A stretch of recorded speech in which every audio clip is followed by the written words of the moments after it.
Welcome everyone to the higher education webinar on digital accessibility.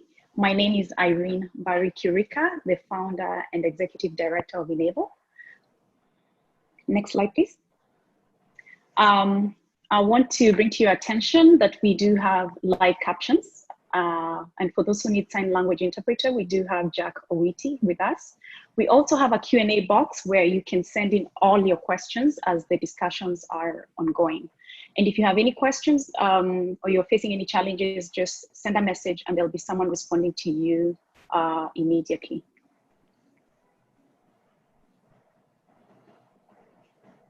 So Enable is a nonprofit organization based in Nairobi, Kenya, and Washington, DC, with a very simple mission to empower the blind and visually impaired through technology. We've been doing this for the last almost 12 years. And what we do is we establish assistive technology computer labs in schools for the blind in Kenya. We currently have enrolled more than 8,000 students. And our students start off from basic computer skills all the way to coding or anything that they want to do. So today we're going to have a candid conversation about really higher education and what's going on with the online learning and how students with disabilities are fitting in. So before we proceed, I would like to introduce our supporting partner, Mastercard Foundation. Mastercard has been in Africa for a very, very long time and doing a lot of amazing work in education. And we do appreciate their support. So I'm going to introduce Shona Besanson, the head of Eastern and Southern Partner Network, Scholars Network at Mastercard Foundation, to share with us some information about the organization. Thank you. Thank you so much, Irene. It's such a pleasure to be with you today and to be with everyone. And I'm really looking forward to this discussion. It's so important and very, very timely. So as Irene said, before we begin, I did want to share a few words just to introduce the Mastercard Foundation and our interest in this topic. Mastercard Foundation is a global foundation based across 4 hubs in Kigali, Rwanda, Nairobi, Kenya, Accra, Ghana, and Toronto, Canada. Our programs promote financial inclusion and advance education and learning in Africa, primarily for young people, and in Canada for Indigenous youth.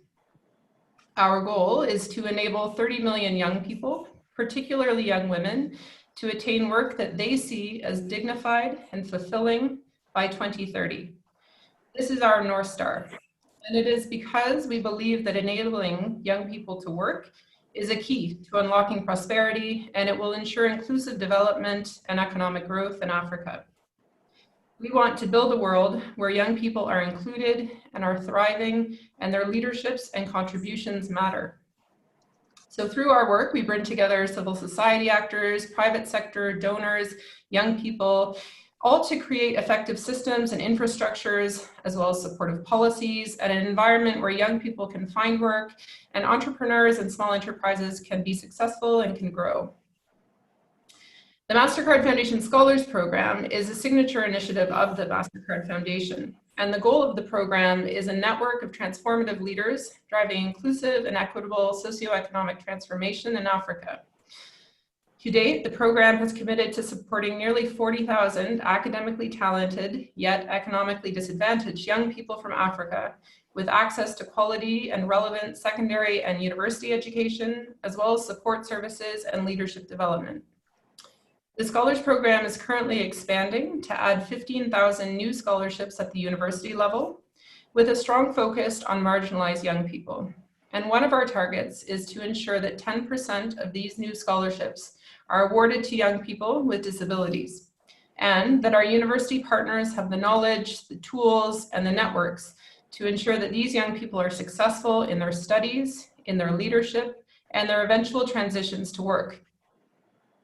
We know that young people with disabilities are among the most excluded from higher education. And we also know that this current context that has been created by COVID, with school closures, general lockdowns, and a health and economic burden that's disproportionately affecting the most vulnerable in society, has aggravated existing inequities and exclusion. During COVID-19, the sudden switch to remote learning platforms has had a significant impact on how students with disabilities are accessing higher education. Many are facing digital isolation and an interruption in their studies from which they may never return. Much of what we at the Foundation have been learning about these challenges, as well as the opportunities for students with disabilities during COVID, has come through our partnership with the University of Gondar in Ethiopia. This partnership aims to serve 450 scholars over 10 years and has a strong focus on young people with disabilities. And during the COVID-19 period, all scholars from the University of Gondar have had to return home to their communities. And we've been working with the team at Gondar to ensure that they're safe, that they're reachable, that they have access to some funding for their immediate needs, that they have some mentorship, and that their physical and mental health remains intact. Unfortunately, the reality is that for most of them, formal instruction and learning has stopped. And this is because of poor connectivity, lack of electricity at home, lack of devices, and limited content that's available in an accessible form. This has been a huge learning experience for us at the Foundation, for our partners, and we're now working with all of our university partners to consider how do we accelerate inclusive e-learning at all of our partner universities.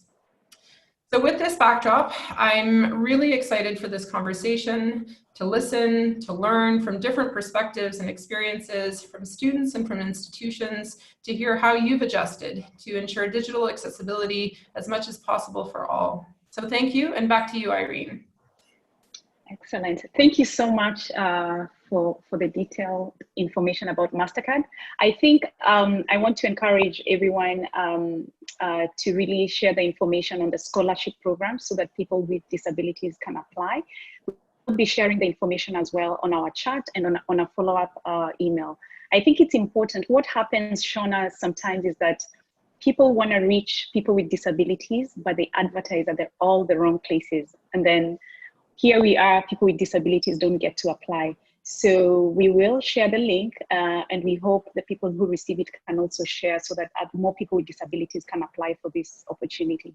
So thank you so much. Next, I'm going to introduce Professor Phil Cotton, who's the Vice Chancellor of University of Rwanda. He's going to be with us briefly, but he's going to give us a brief overview about what they are doing in Rwanda. So welcome, Professor Cotton. Thank you very much, Irene, and thanks, colleagues. And it's great to see Shona on the screen. Although we operate in the same part of the world, we haven't been meeting in recent times. And I want to start just by picking up on something that Shona said. She said the situation for many students and for a particular subset of students is that they may never return to their studies. And that's something that is a real burden to me as a Vice Chancellor. And I want also to say, Irene, that following our brief conversation the other night, I need to remind people that I'm simply a Vice Chancellor. I'm not an expert on any issues, and certainly not on this issue. I want to tell you something about what we're doing, because what we're doing in the university says something about our values. It's a bit like walking into someone's home, and you can tell something about the people by the way in which they set up their home, by the library books on their shelves, by the level of comfort and hospitality. And I hope that when people walk into the University of Rwanda, or they apply to come and study at the University of Rwanda, they see something of our values, and they'll see something of our values in the way that we care for the smallest number of people who associate with one another, whether they are students with a physical mobility issue, or they're students with visual impairment or hearing impairment, or LGBT, or any other group of students and staff also. Now we have a small but significant number of staff who are visually impaired or totally blind, and they have a lot of support through assistive technologies, and they teach the students and model the way for the students in many ways. We have 9 campuses and almost 30,000 students. And we have 2 campuses that specialize in Braille and JAWS and reading machines and smart viewers and speech recognition. And there are support staff in those two campuses, which actually creates quite a limitation, Irene, because it means that if you're not studying in one of those campuses, you have to get your support from somewhere else. But you might only feel that you can apply for courses and programs that are held on those two campuses. I think we still have a problem in that access to some programs are not quite there yet. So it's very difficult to do medicine or nursing at the moment if you're visually impaired, and if your impairment is such that perhaps you can't read size 16 font. Whereas we know that in other countries with a visual impairment, and indeed if you're totally blind and registered as such, you can still study these subjects. So we need to look at that. But of course, all of these issues in the context of online access for people. But as we make that transition, we have to be very careful about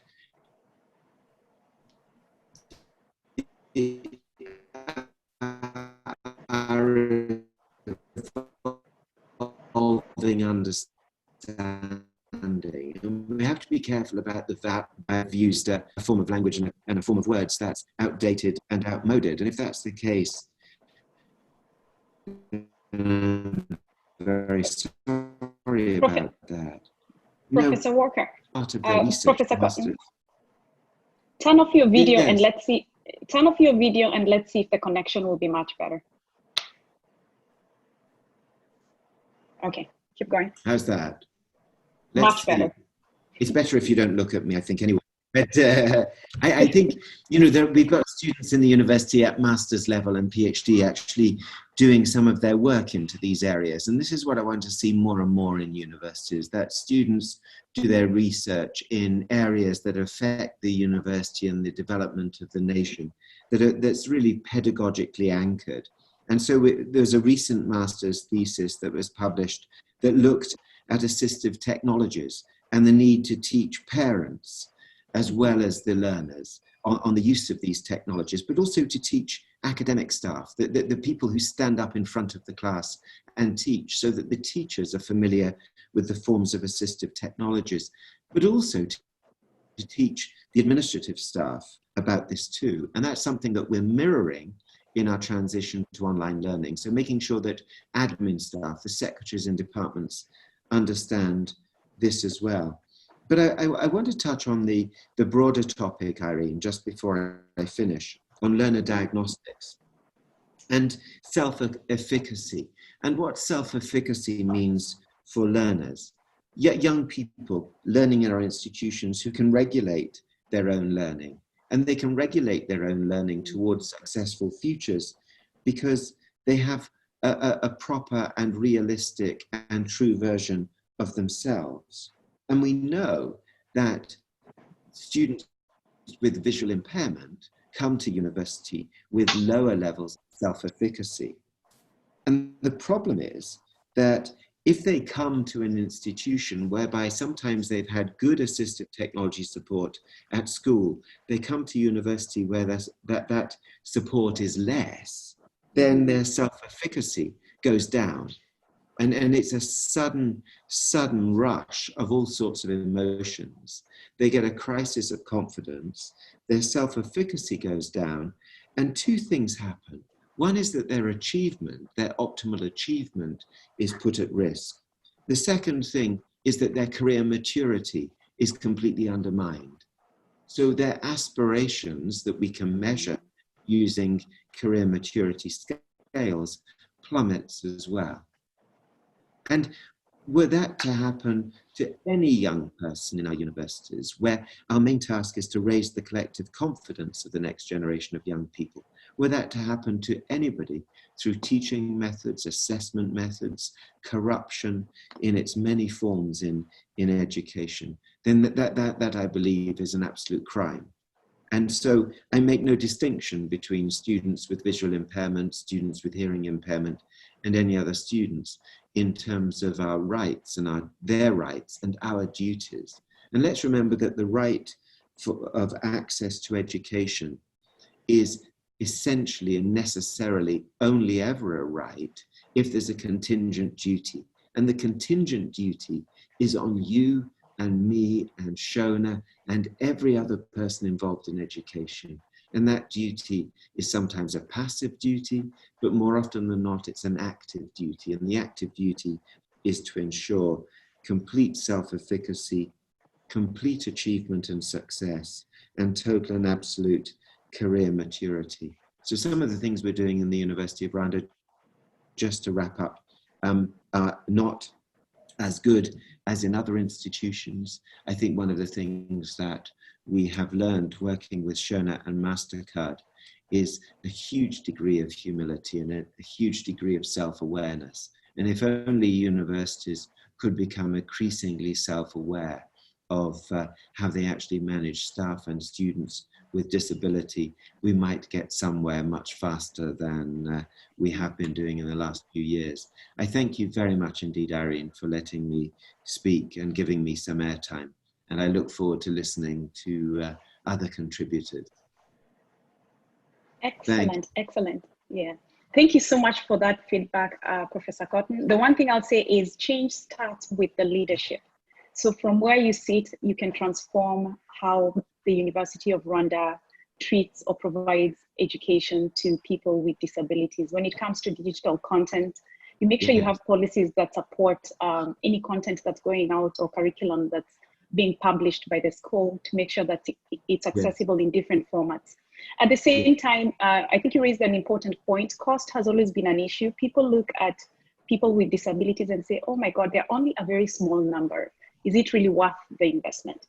So that's definitely a big challenge. But what most people don't realize, if your information is more accessible, it will actually be used by everybody within campus, not just those with disabilities. It benefits everyone.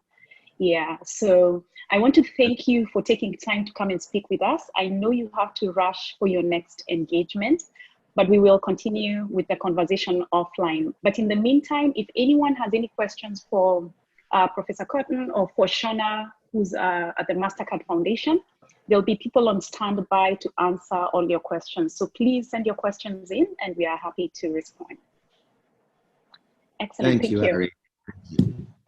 Fantastic. Great, so next, I'm going to make a quick introduction to our speakers, and then the first person I'll introduce is Professor Walker, who I've actually had the privilege of working with. I think he knows me too well for more than 10 years. We've worked on quite a bit of projects together. And then I think, Professor Walker, you can introduce yourself and then we'll maybe do your presentation before the next speakers come in.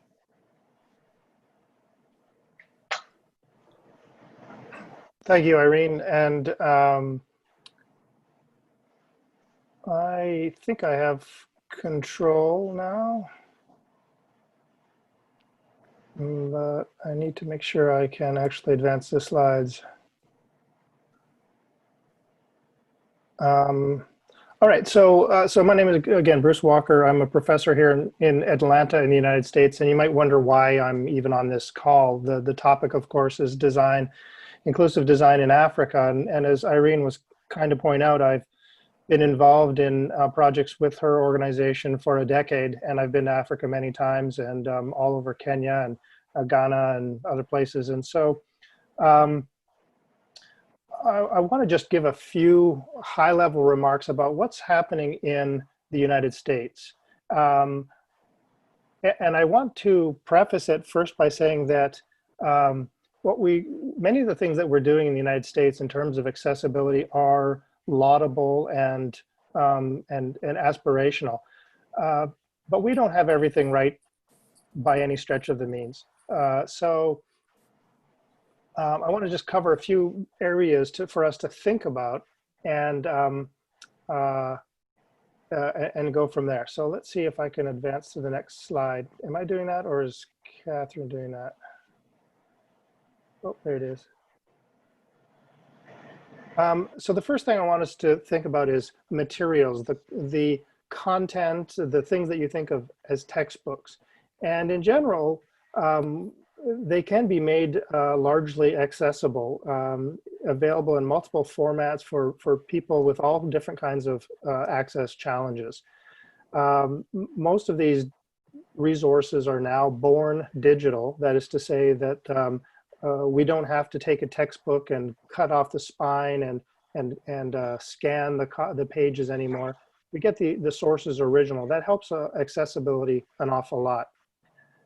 But I want to point out that there are still huge gaps, and the gaps are perhaps the interesting stuff, the images, the diagrams, any simulations or things with which students might interact are largely inaccessible. Certainly anything that's drawn by hand, a professor drawing on the chalkboard or on the whiteboard, all of that is completely inaccessible. And we often talk about the downward flow of information from the teacher or from the book publisher, but the students are a huge stakeholder, and they need to be able to generate content as well.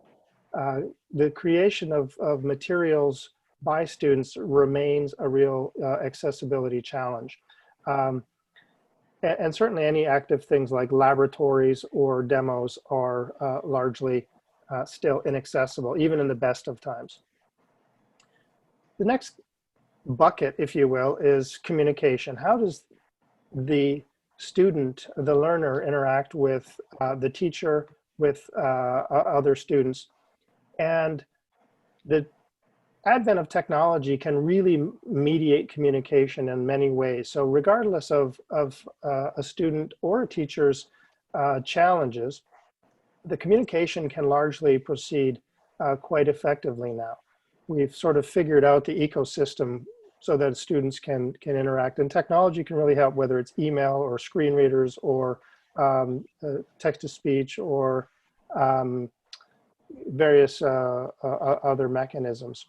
But again, this communication has some substantial gaps. For example, lectures remain a real problem. They remain a problem partly because of the technology is still inaccessible, but also because the instructors are using old-fashioned ways of communicating. For example, as soon as you use what we call deictic comments, things that refer to location, there, here, this, that, those, all of those kinds of phrases are often used along with a gesture. So as you can see here on this figure, well, if you're dealing with a blind student, they can't see here on this figure. So the instructors need to be trained and need to learn how to communicate in that way, in a better way. So there still remains plenty of challenges, and certainly communicating with other students remains a massive hurdle. The last bucket of information or bucket of challenges that I'll refer to here is assessments. If you're just talking about having students participate in a class, then you don't really need to assess that. But for almost all of our higher education goals, we really want to understand mastery. We want to understand and assess how well students are learning the materials and the skills. So we have tests, we have assessments, and those assessments can take many formats. Digital tools can allow us to do pretty well at multiple choice and essay kinds of assessments. But anything other than that, we've got a problem. So again, those same things of images, diagrams, hand-drawn figures, student creation of material, these are all immense challenges in both the learning and in the assessment of the learning that these students are doing. So even if we did pretty well at educating and training the students, we wouldn't necessarily be able to tell because we can't have a reliable, valid assessment. So what's happening under COVID? Well, in the United States, the ecosystem has been, in higher education, has been largely stable and static for a long time. And that's allowed technology and it's allowed methods and training to catch up, and we have made most things sort of accessible. But COVID broke everything. It broke everything partly because, as is happening in Africa and other places, the students have had to go home and they don't have access to the networks. They don't have access to a lot of the technologies. The materials are no longer as available. And the communication is a real challenge. I think it might be interesting to frame it this way, that COVID didn't break the individuals with disabilities, it broke the rest of us. Because now we are having to communicate through emergency means, and we're not skilled at this, and we don't know how to do this. So the professors who have been lecturing for 20 years all of a sudden have to do so online, and they can barely figure it out just to do the basics. And also making it accessible and avoiding those references to this and that and those, it's overwhelming for everyone.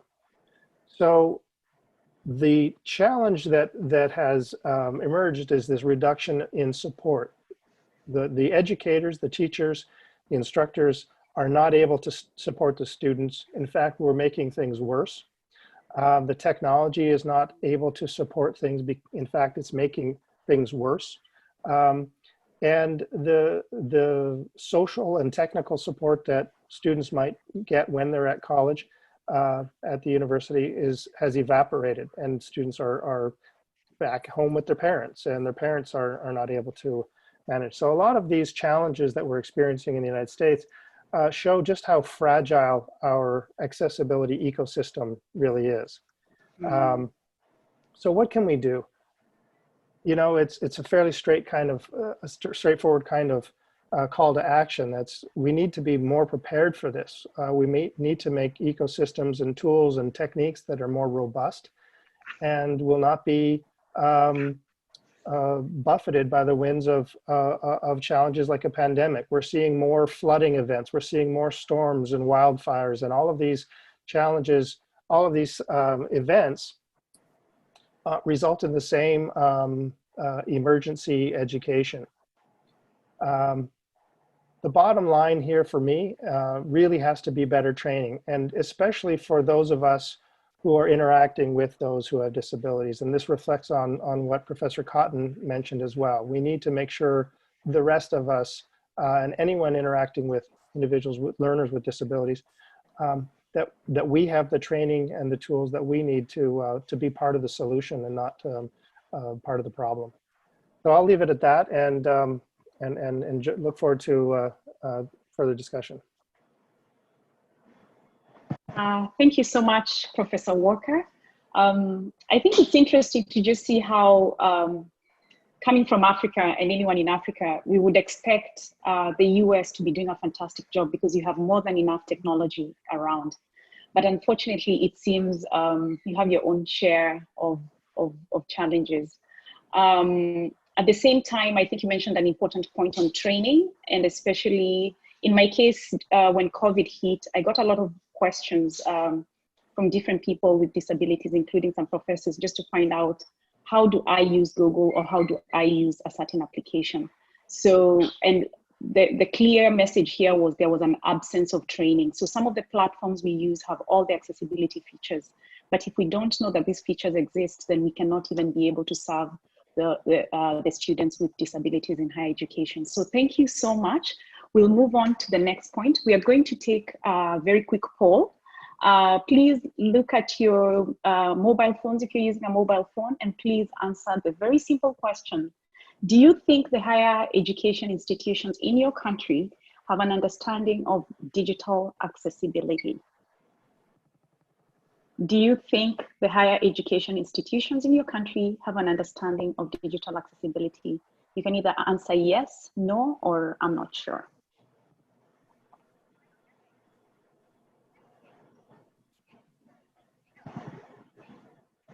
Great.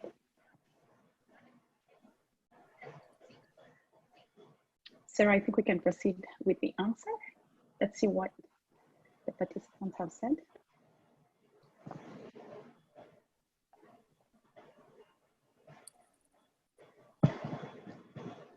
So the answer is 18% of the participants have said yes.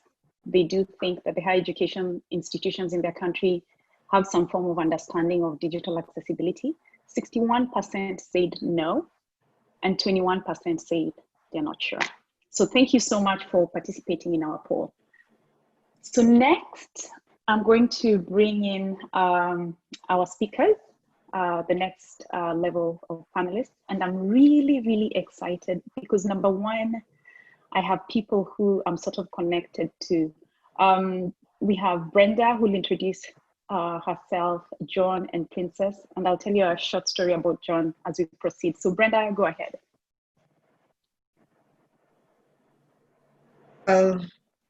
Thank you very much, Irene. My name is Brenda Betty Kiema, a Disability Inclusion Officer and a lecturer at Tangaza University College. I'm also an expert in social transformation and sustainable development, a social researcher and a champion of disability inclusion. My current focus is in the higher learning institution. And for that reason, together with some few friends, we started a University Disability Inclusion Network. And the aim is to ensure that universities improve the learning environment for learners with disability. So that is Brenda. Next, we have John Dishu. So John Dishu, go ahead. Thank you, Irene. My name is John Dishu. I'm the disability president of Tangaza University, currently pursuing counseling psychology degree. I'm also an advocate of disability, and I am also alumni of Enable. So thank you. Great. So as I said, I'm very, very proud. I'm like a parent just sitting here and thinking that's my child. John Disho is one of our beneficiaries. He started the Enable computer program for the blind at a young age. And now he's pursuing his university degree, and he's a student leader, and at the same time, he uses technology a lot. The other day we had a conversation and he said to me he really wants to come back and learn JavaScript. So it's very, very exciting for me to have him as part of our panel to share information about our students. So next we have Princess. Please introduce yourself. Good evening. My name is Princess Temisilis Banda. I am a student at the University of Pretoria, South Africa. I am also the chairperson of Bold Society, which stands for Beyond Our Limiting Disability. Okay. I am studying psychology. Excellent. Thank you so much, Princess, and welcome. So we are running a bit behind, so I hope people will allow us to finish just maybe 10 minutes late. So because we want to listen to what Brenda, John, and Princess have to say. So my first question will go to John. As the president of the Disability Forum at Tangaza University in Kenya, are there any positive experiences that you or other students with disabilities in your forum have experienced during this COVID season? Well, thank you, Irene. As I said, my name is John Disho. Well, I'm a visually impaired student. My positive experiences are I've been able to organize and different groups, community-based organizations, to register their groups in order to assist them. This includes the visually impaired groups, and also there is a group that we have at home that is for youth only. Secondly, I've been able to bring a list of members who are having disability to be able to be given food donations by the county and different organizations such as the New Age for Visual Impairment, which I am in charge of creative arts for the visual impairment. Thirdly, I'm also an advocate of rights for people with disability, whereby I bring all of them together and be able to connect with the rest of the world. Fourth, have been able to enroll different people with visual impairment to our university, that is Tangaza University, to enroll in different courses that they wish. Yeah, thank you. Excellent, thank you so much. My next question is for Princess. As the chair of BOLD at University of Pretoria in South Africa, are there any positive experiences that you or some of your student members with disabilities have experienced during this COVID season? Thank you so much for the question. Before I answer that, I'm glad that Prof. Cotton and Walker mentioned some of the points that I'm going to mention right now. I'm so sorry. I'm so nervous. No, Okay. no, it's okay. Just go ahead. You can mention again. You can mention again. Don't worry. Okay. Digital accessibility is a very sensitive issue for most higher institutions, and we also need to acknowledge the fact that higher institutions do not have the same resources and support system for students. So some would be better than others, but then that should not stop us from trying to bridge that gap, because we don't want students to go to a university because they offer certain resources, but we want them to go there because they want to be there. So the positive experiences that some of the students I interact with share with me are that most students with visual impairment, they actually like the whole, not like, but they found this as an advantage, because now they can interact with their lecturers at a more personal level without feeling that they're delaying other students. And also they can access lecture slides and other study materials same time with other students. For someone like me with a physical disability, it's very amazing, because now I don't have to move from one lecture hall to another. I can just attend all my lectures in the comfort of my own home, not worrying about overcrowded corridors or elevators. And one last thing, now lecturers can share. Okay, some of the lecturers don't want to share their lecture slides. So now it's even better, because they're sharing narrated PowerPoint slides, which makes it better for students to study at their own pace without worrying that they're going to be left behind or anything. Oh, that's fantastic. Yeah, thank you so much, Princess. I'll come back to you again. Brenda, maybe you can explain to us, why is digital accessibility essential in higher education institutions? And do you think there's a clear understanding what digital accessibility means, especially at Tangaza or any other universities you know within the African continent? Because I know you're in touch with a lot of professors as well. Thank you very much, Irene. Those are two questions in one, so I'll split them into two. So first of all, I will say that digital accessibility is very essential in higher learning institutions, because one, it's an equalizer. It gives an equal learning opportunities to all learners with and without disability. Then the second thing is that the digital accessibility bridges the gap of education. So now no one is left behind. As we know, the mantra of the SDG, it says, leave no one behind. And it is also a new way of learning. Actually, COVID-19 exposed the universities, and it gave them an information that they didn't know, that they are not digitally accessible, because the shift from the classroom to home, that is what really caught them off guard. And so they started racing. Now, if the universities understand digital accessibility here in Africa and Kenya, my answer is yes and no. Because there are a few universities in this country, like USIU, they proceeded very well with the virtual learning, even after the COVID-19. But most of the universities now, they discovered even their own staff, these are the faculty members, they are limited in the knowledge of technology. So they decided to focus on the lecturers first to train them so that they can bring learners on board.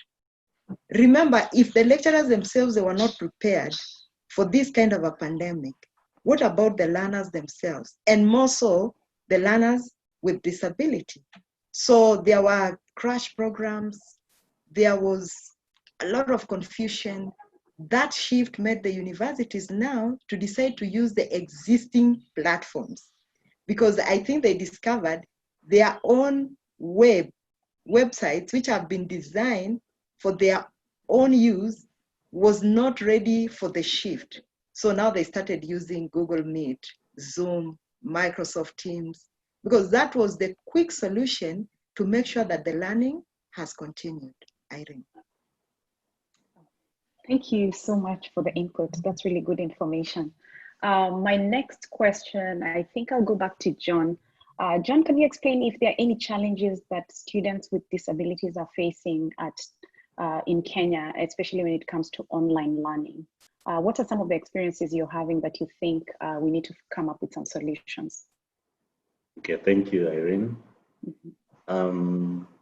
Now, my first challenge about online learning is the fact that, yes, as Brenda, she has just stated that there's accessibility from different universities, but not most of them. Like personally, I'll give you my experience. Tangaza, yes, I've been able to use computers and laptops because of the training that I got from Enable. But to be in real sense, like the students that I spoke to, actually most of them, they don't know how to maneuver through the online learning. Because I've tested Tangaza's website, it's not friendly and not accessible. Secondly, there was this program of online exams. The software that they're using it's totally not accessible. So this is quite a challenge for the visually impaired mostly. Thirdly, the expense of bundles and internet. Most of us cannot afford bundles, especially if you're connecting through the phone to the laptop or the computer. It's quite expensive. Fourth, I will say about gadgets. Most of us are not able to afford these gadgets. The visually impaired, a laptop goes for 50, 30,000 for a normal sighted person. But for a visually impaired, the cost is almost double, like 100,000. Not most of us are able to afford that. And also, the online classes. Lecturers may teach, but they don't consider that there's a visually impaired student there. So you're left behind. As the network hangs, you remain behind. By the time you log in back, people have already gone ahead. So this is quite a challenge for us. And I'm grateful to be here also. You're listening to me. Thank you. Thank you so much, John. And I'm just sitting here and listening to you and thinking part of it is because some of these universities, the content, everything has been designed without people with disabilities in mind. So all that's happening is you guys are trying to fit in to be able to access information.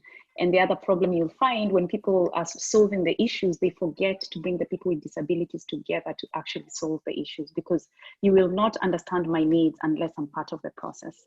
So I completely understand what you're saying. And I think we have such a long, long way to go. And I hope people can, like MasterCard, can actually look at higher education in Africa and really figure out how you can come on board and really support the digital accessibility space, because it's not been touched. It needs a lot of support, and it's gonna be a very, very long program. Thank you. And I will ask the same question to Princess, because she's in South Africa. Maybe her opinion may be different. Please tell us what challenges some of the students with disabilities are facing with online learning in South Africa.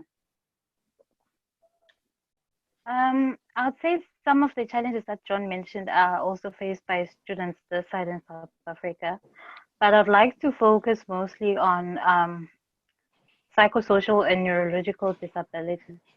Psychosocial disabilities are mental illnesses caused or influenced by life experiences. For example, post-traumatic stress disorder, OCD, which is obsessive compulsive disorder, and other social anxieties.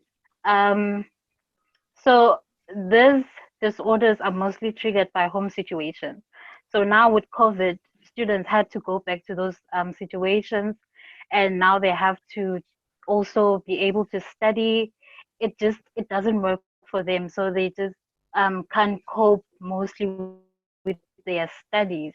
So being on campus for them was much better. And students with disorders like ADHD and which is attention deficit disorder. Oh my goodness. Sorry, ADHD, which is attention deficit and hyperactivity disorder. They get distracted during Zoom lectures by other students' movements and also flickering of lights during the lecturer's presentations.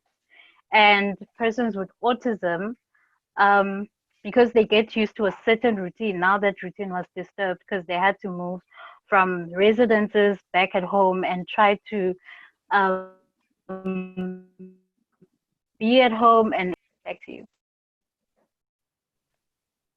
Okay, excellent. Thank you so much, Princess. I think you brought up two really important points. One of them is just the idea of the disruption from a routine that sometimes people with disabilities, you've had to accommodate to find ways to survive in an environment that doesn't accommodate you. Then suddenly everything changes and you're forced to fit into a different environment.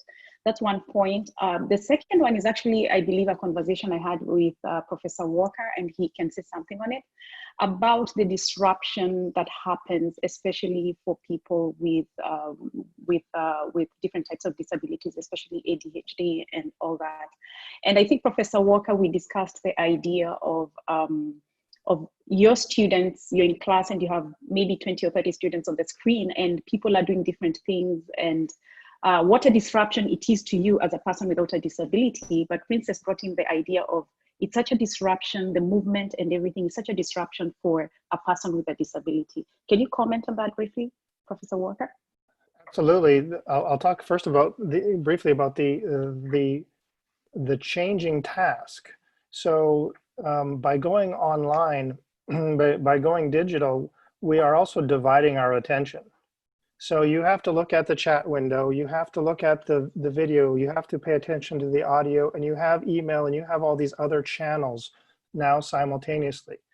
So the instructor might be talking about something that they're showing on a slide, and then they say, oh, and go look at this video. And so the divided attention and being able to master many technologies, not just in series, but at the same time in parallel, is a challenge for everyone, but it's almost impossible for someone who's trying to access through assistive technology.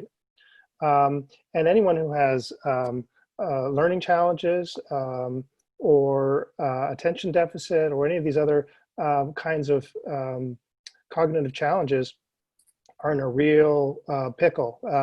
It's a real challenge for them. So that's one of the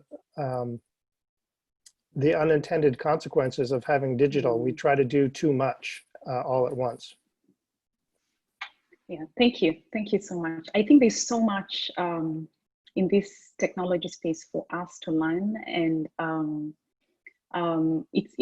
there's a lot coming out from the students as to what their experiences are, and it really can't be ignored, because if we're going to be able to solve the issues, we need to understand what are the students and the professors going through, especially if you have any form of disability. And we also have to understand digital accessibility addresses issues of all disabilities, but also every disability is very different. So a professor may be having multiple students with different disabilities in the same classroom. So they are forced to adapt to the different students. So thank you so much for that. I think, so Brenda, I was coming back to you to just say, hold on one second. I think I'll go back to Princess. Princess, can you share with us if just from your experience in South Africa, are you guys students receiving any type of help from either the South African government, from the university? What are they doing to help students with disability, if any? Yes, we are. So the government and higher institutions are working together with providing assistive devices for students. So every student would apply for a device which they're going to be loaned by the university, and they're also going to be given data bundles by the university every month. So they'll be able to access the internet and also their student portal. Okay, and all this happened after COVID when we all went online? Yes, this happened when the president announced a national lockdown. So they had to put measures on how we're going to continue with the academic year in case we won't be able to go back to campus. But then also some students who don't have proper internet, connectivity, they were allowed to go back to campus when we got to stage 3 of the lockdown. Okay, excellent. Thank you so much. Next, I think I'm going to ask Brenda before we wrap up. Brenda, can you maybe share with us some of the solutions you've come up with as someone who's teaching students with disabilities? What did you have to come up with? What did you improvise, and how has it worked, and what has not worked? Well, you see, in the university, and I want to concur with John, what he said about the lecturers. They are not even aware that they have learners who are visually impaired when they are lecturing from home.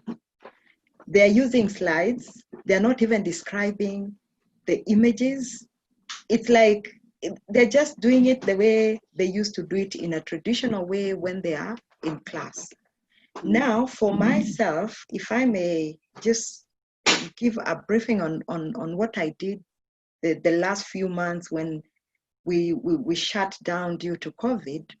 First of all, it was to find out if the learners with disability are in the forum, of which there were so few or even none, because one, they lacked the internet at home. Some are very poor. Even electricity is an issue. Others don't have the gadgets. These are the learning tools like the laptops and the tablets. So you find that in a class of 20 or 30, possibly it's only 10 who have logged in. So one best method of doing it, it was now to introduce what we call self-taught. You send them the learning materials, you send them the notes, you send them the slides, with the hope that they will be able to catch up with the rest. So that is exactly what has been happening almost in all the universities, because I did a bit of some survey before this webinar, and I tried to find information from the universities if they have administered the examination. Including our own, we have not administered the examination because there's a big challenge. How will you be able to know that these students are not copying based on our way of teaching? How will you know that everybody is being served equally? So because of all those challenges, up to now, most of the university, possibly 90%, they have not been able to administer examination. But they send the notes to the learners, as I said, with the hope that they will all be at the same page. Wow, thank you. Yeah, that is deep.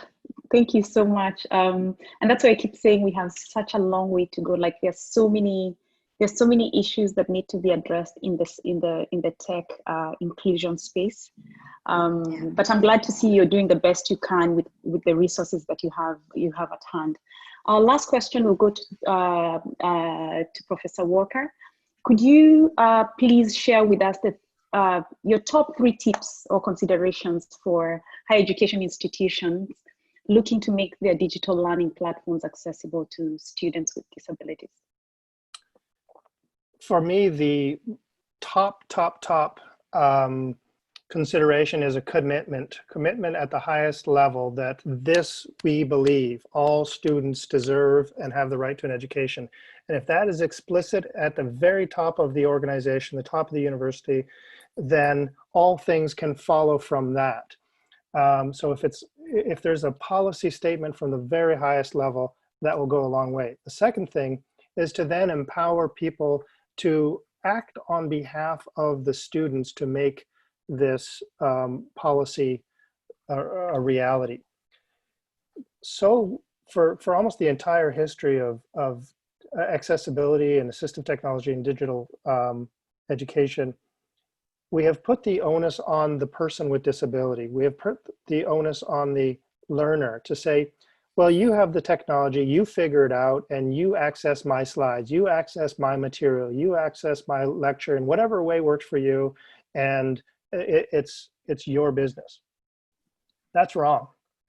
It cannot be on the shoulders of the learner, especially when the learner is younger, or if the learner has technical or financial challenges. It has to come from the top. So if there's a university has to have an advocate, they have to have an ombudsperson, they have to have someone whose role is specifically to make sure that the university acts on behalf and in the best interests of all learners, including those with disabilities. And the third point is empowering the educators, giving us the training and the tools. There are plenty of tools out there. If you choose one, for example, if you choose Zoom versus Teams or some other technology, then learn the capabilities and the accessibilities features of that tool. We need to be educated about how to speak, how to refer to our content, our materials. So developing as many training resources and requiring that the educators educate themselves is sort of that third level. So really putting the onus and putting the responsibility for the success of the student, that responsibility lays with the institution and not with the student. Great, that's a fantastic question, fantastic discussion. Before I'm asking everyone to just give us 10 minutes to at least take a few questions so that at least our participants can feel like they were part of the session. And Bruce, I completely agree with you. It starts with the leadership. There has to be a commitment from the leadership at the university level that every student is the same and deserves and deserves to have access to information. So I'll start off with one question, and I think Shona, I'd like to hear your opinion on this one. This is a question from Sarah Wangombe. I believe she's from Kenya. What can nonprofit organizations working with education partners do to ensure digital accessibility is part of their agenda? Yeah, there are so many great questions in the chat. So I think to speak to Bruce's point about the managing different distractions, so I was trying to answer some of them, while also listening deeply. So this is an example of live coming at you, but it's a great question. And I think that this moment is really an opportunity and a catalyst, and that we need to seize it. I think, as Brenda said, what we saw with the advent of COVID was a really uneven move to digital instruction, to online instruction. Some universities did it quite seamlessly, but many others just were totally ill-prepared and have seen the deep need to have this in their arsenal, that this is a core capacity of being a resilient institution over time. And so because for many institutions will be starting building really from the bottom up, now is the moment to build in inclusion from the very outset in terms of design, content, capability, the training, thinking about devices, etc. So I would say for civil society organizations, there is an opportunity to partner with universities to inform. Universities need help. They don't have the technical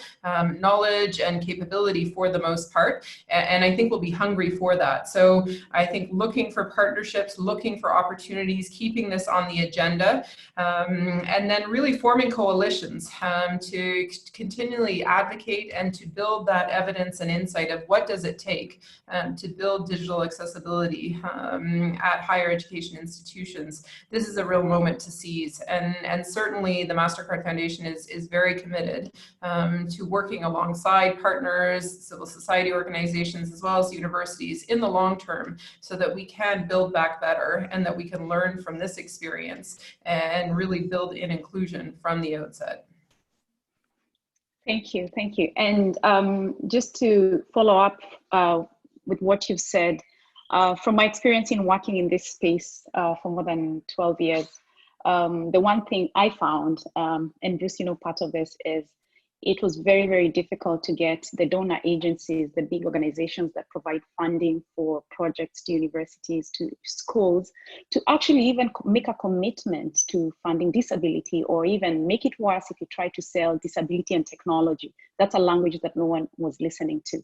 So I always found it actually, for me, a lot of times I said, the funding institutions have a bigger responsibility because they were sort of enabling the whole process of leaving students with disability out for generations. But I'm very happy to hear about the commitment from MasterCard, because it's true, we're going to build from the bottom up. And the best thing I would ever say to MasterCard and other donor agencies across the world is, if you're going to fund any project, ensure that it's inclusive, ensure that it's fully accessible. Whatever the challenges are, we can figure them out, because at the end of the day, whether it's a university, whether it's employment, you do have people with disabilities within those institutions. 70% of people with disabilities are hidden. Half the time, people don't even know people have disabilities. So if you make it mandatory that any project you fund has to be inclusive, if it has technology, it has to be inclusive, then you will help transform the entire employment and education sector in Africa. So we really appreciate the support you have and the commitment, and it's going to be an interesting journey. Bruce, I think you have something to say.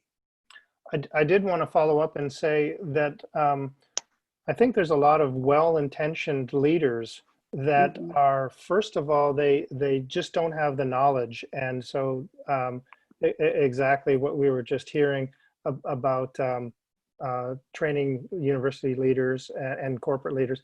And the other one is that they have a failure of imagination. I use this term a lot, and they just don't think it's possible. Like, well, I can't imagine how it's possible for a blind person to learn how to program. So therefore it must not be possible. They just can't imagine it, therefore it's not true. Well, trying to disabuse people of those failures of imagination by showing that it can absolutely be done is one of the excellent strategies that Enable has done, right? You show that students can learn the content and the materials and the skills, and it's proof that there's no denying it. So it takes away any kind of argument that, well, it just can't be done. So attacking the lack of inspiration, the lack of belief at the very top with evidence is an excellent strategy, and I laud Irene and her whole organization for using that tool so effectively. Excellent, thank you. Bruce, I actually have a follow-up question for you from Okeke Imeka from Nigeria. He's a university student in Lagos, and he wants to know how can he access materials in regards to courses that have to do with calculations. I believe he's blind for that type of questions. So how can he, that's a deep question. Yeah, it's a fairly specific question, but there are certainly resources, Site Savers and Enable and other organizations have lots of materials available. The internet is full of examples and materials now. It's a bit of a challenge to go and find it, but the Diagram Center, many organizations are serving as a clearinghouse for this kind of material. I guess it's probably outside the scope of our discussion today to get into the specifics, but there are materials available, and perhaps we can follow up with some pointers after the call. Okay, great. So I know we are, go ahead, Brenda. You're on mute. Okay, I just wanted to say something about this digital accessibility in the learning space. What I have discovered, most of the universities, they have not captured it in their strategic plan. And anything that is not in the strategic plan, you cannot budget for it. So it is a high time the universities and the representatives of the universities who could be in this forum to think about factoring digital accessibility in their strategic plan. This is the only way they will not be caught off guard when we are having this pandemic, like the unforeseen COVID-19. That's what I can say. Okay. Thank you so much, Brenda. Okay. Thank you so much, Brenda. And I completely agree with you. It starts with the leadership. I have to say it's a very complicated process, but it can be done. You start with one step and you proceed to the next and to the next. The key thing is making sure that you include people with disabilities in the process so that you can understand. You can't, as I said, you cannot develop a product for me if you don't understand my needs. So that's one thing. Number two, the key thing is to see how we can bring the educators, the administrations of these institutions together to really have a candid conversation to say, okay, you do serve students with disabilities. What can we do to help improve the process, especially when it comes to technology? One of our participants before said that most of the time when you talk about accessibility, people think about the infrastructure, the ramp and all that stuff. But he's like, now we've been told to go online, I cannot access any information because everybody else focused on buildings and structures. And then when it comes to technology, there's not been any investment. So great. Shona, did you have a closing statement? I will be very brief, and it's really just to say thank you. This has been incredibly enlightening and deeply inspiring also to hear, especially from the young people who are doing so well and seizing the opportunities, as well as just embracing the challenges and digging deep to find that resilience to continue on. So we've learned a lot. We will continue to be in touch. I encourage everyone to have a look at our website, lots of questions about the scholarship opportunities. So please do look there. And there's opportunity, the information from each of our university partners is posted there. And I hope that we continue the conversation and deepen the conversation, because this is definitely such an important area and something that we continue to learn about and are committed to. So thank you so much for the opportunity to be here and to listen and learn today. Great. So many thanks to all our amazing panelists who've shared some very useful information. And of course to MasterCard, who's been our supporting partner in this initiative. I also want to say a special thank you to the team. That's Catherine, Sarah, Meg, Esther, Oxygen team, Harvest team that help us put this whole webinar series together. It's something Enable cannot do. We cannot do it by ourselves. So I want to say thank you. And I want to invite you to our next webinar, which will be on digital mobile accessibility in mobile technology on August 20th. So I want to wish you well, a wonderful weekend. And thank you so much for joining us. And you all have a wonderful day. Thank you. Bye, everyone. Bye.